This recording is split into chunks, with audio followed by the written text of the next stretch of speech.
intend to commence a nationwide protest on 1st August 2024. Several warnings based on actionable intelligence at our disposal, indicating that while some groups claiming to be mobilizing for peaceful protests while doing so with violent undertones, refusing to cooperate with the police on measures to take intelligence, the police advised that the protest should be shelved at this instant. Where the organizers insisted on going on with the protest, they were advised to stage the protest in confined locations.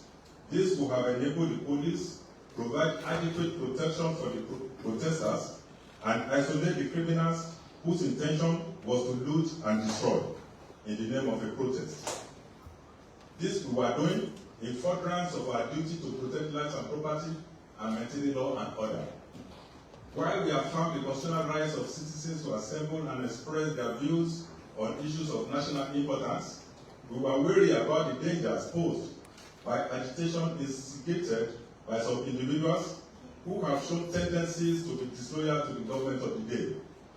Despite our suspicions, we showed good faith through professional conduct by providing security at strategic locations, all aimed at ensuring peaceful conduct during the protest, as the promoters pledged. Our men, deployed nationwide, went out with a clear brief to ensure that no one is unnecessarily harassed or intimidated.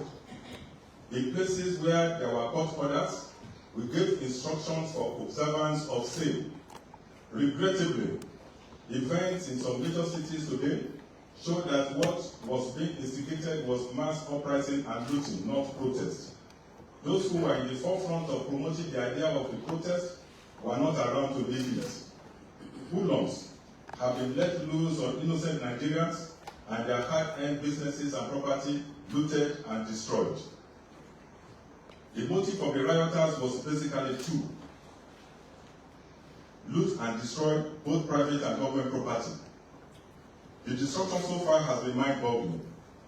There has been destruction in Kano, Borno, Yobe, Kaduna, Gombe, Bauchi, FCT, Abuja, Niger, and Jigawa. Looting of government infrastructures, several warehouses and shops so far have been looted and in several instances completely destroyed. In spite of the refusal of the protesters, for instance in FCT, to adhere to a court order requesting that protests in Abuja should be at the National Stadium, they trooped into the streets, and yet the police provided security for them. At no point did we breach orders. In places like FCT, Kaduna, Kano, and Gombe, among others, we recorded incidents of unprovoked attacks on our security personnel, where one policeman has been reported murdered and others seriously injured. We alerted earlier that terror elements may take advantage of the protest to infiltrate the crowd of protesters with suicide bombers. Yesterday in Lagos, our EOD team was informed of a suspected IED on Bakatoni Way, Ikeja. The team responded swiftly and rendered safe what turned out to be an improvised explosive device, IED. Today in Borno State, we recorded another incident of explosion, which occurred in the crowd of protesters, killing 4 instantly and severely injuring 34 others, many of whom are presently on danger list. We wish to advise law-abiding citizens of Nigeria to heed and not dismiss warnings given by the police and other security agencies, which were based on credible and actionable security intelligence.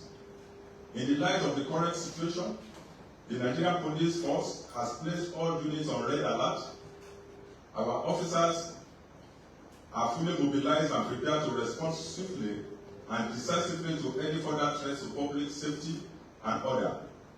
We remain committed and resolute to protecting lives and property and ensuring that law and order are maintained across the nation.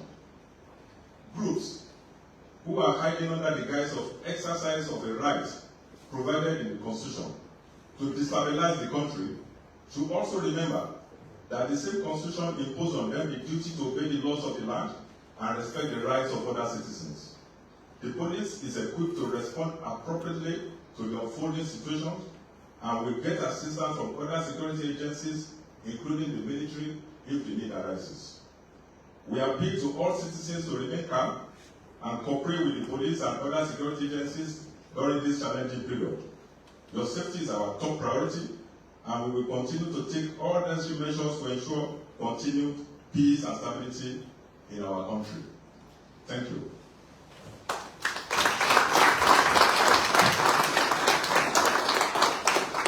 Thank you, Inspector General of Police. The messages were clear enough. The IGP, sir, in the humble permission of the IGP, this is question time. And gentlemen of the press, if you have any clarification or intervention, the IGP is ready for you. Lucky chance.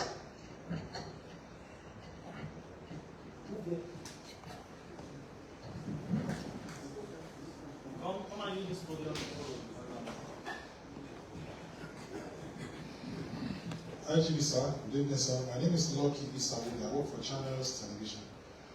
In view of what has happened, would you be extending invitation to the organizers of this protest, those especially who are written to you and who you have invited before now?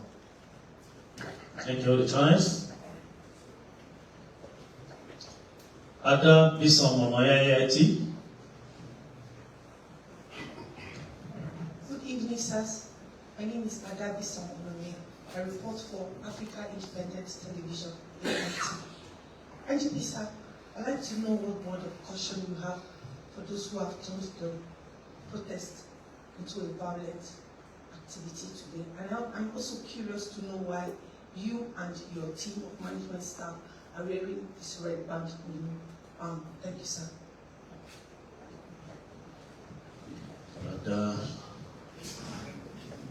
Ferdinand, Arise TV.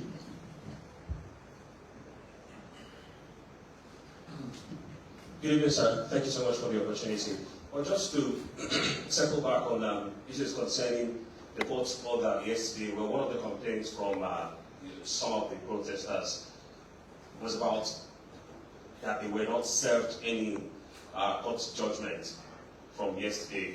Please, can you shed more light on that particular situation, the court order and the efforts that were made to indeed serve on these parties?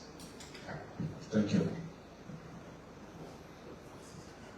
Francis from NTA.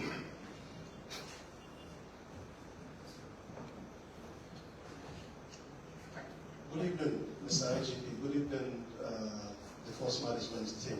Francis from the Nigerian Television Authority, NTA. This morning when I was coming to work, I was also attacked at the Abacha barracks. And I have a question for you, Mr. IGP, sir.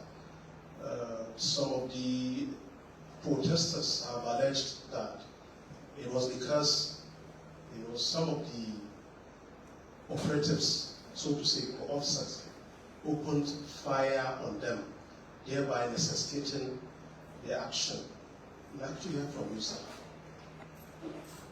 The action. Thank you. First, Sir. let me take that question from Lucky. Francis. You have the question. Okay, Mr. IGP, sir, some of the protesters that we've had cause to interview said some of your men allegedly attacked them. That was why they reacted in that order. At Nyanya Maraba access, sir. Thank you. Stefan. TVC.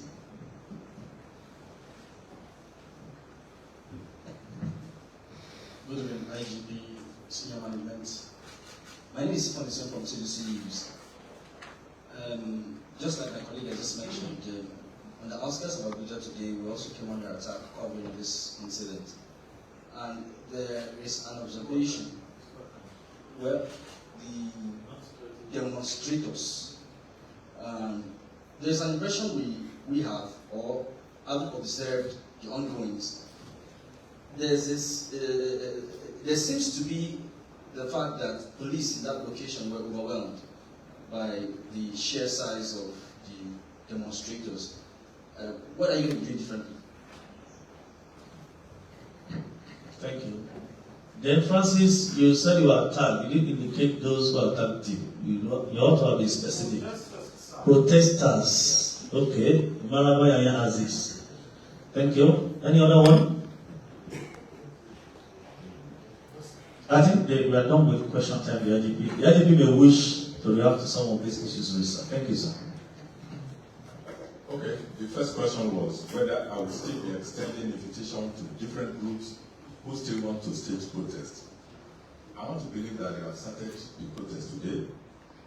My invitation to the public, to those who intend to stage protest, is in the public and is still valid. So I'm not going to reissue that invitation. Then the lady from AIT wants to know what are my words of caution to the protesters.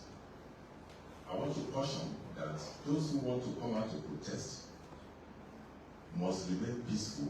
Otherwise, they will not have a choice than to respond to their acts. Like what we have today, we had incidents of looting and destruction of private businesses. We are not going to tolerate that anymore. We had incidents where there were unprovoked attacks on policemen and other security agents. We are not going to accept that.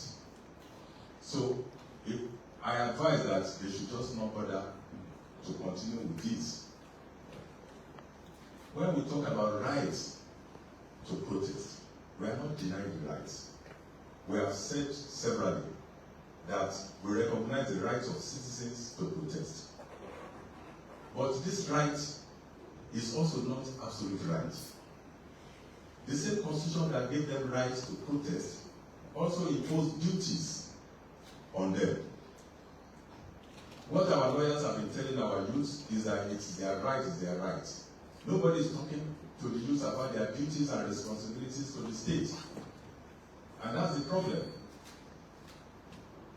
These people should be educated. They should know that there are duties and responsibilities expected of them to the state. They only want to enjoy the rights and neglecting the duties. Those people who are claiming rights of protest, they should know that they have a duty to the nation to respect the rights of other citizens, to obey the law of the land. There is also a duty to be loyal to the state, to be patriotic. It's a constitutional responsibility of a citizen of Nigeria. Nobody is talking about all those duties and responsibilities. All we are talking about is rights, rights, and rights.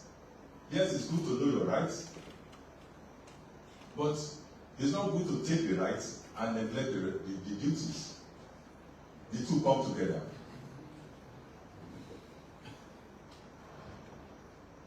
Then why are we on red band? If you listen to my address, I said that all our commands and units have been put on red alert. So the red band we are wearing signifies, it's a symbol. Once you see us on red, just know that our commands are on red alert.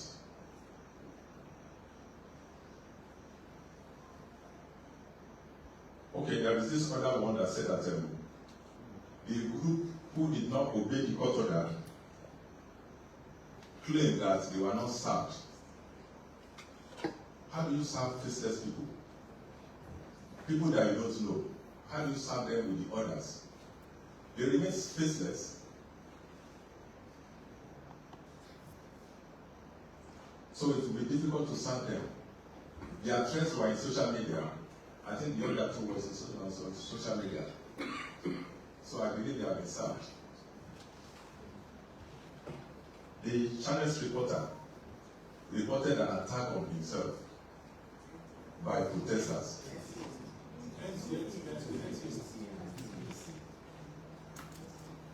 Francis, was it not Francis? Okay. Francis said that he was also attacked while going to work. Francis is not a policeman. I don't know how he got attacked. So it shows that the intention of these so-called protesters are not genuine. Otherwise, why do you attack a reporter who is not in uniform? Then they claim that the police first of all attacked them and they responded. It's false. If you say that, if you believe their claim that the police were attacked, if the police attacked them before they attacked the police, I will ask you, you're also a victim of the attack, but did you also attack them before they attacked you? You really attacked them and they attacked you. So the police didn't attack them, they attacked the police without provocation. And I have said, we are not going to allow that, we are not going to accept that. That's totally unacceptable to us.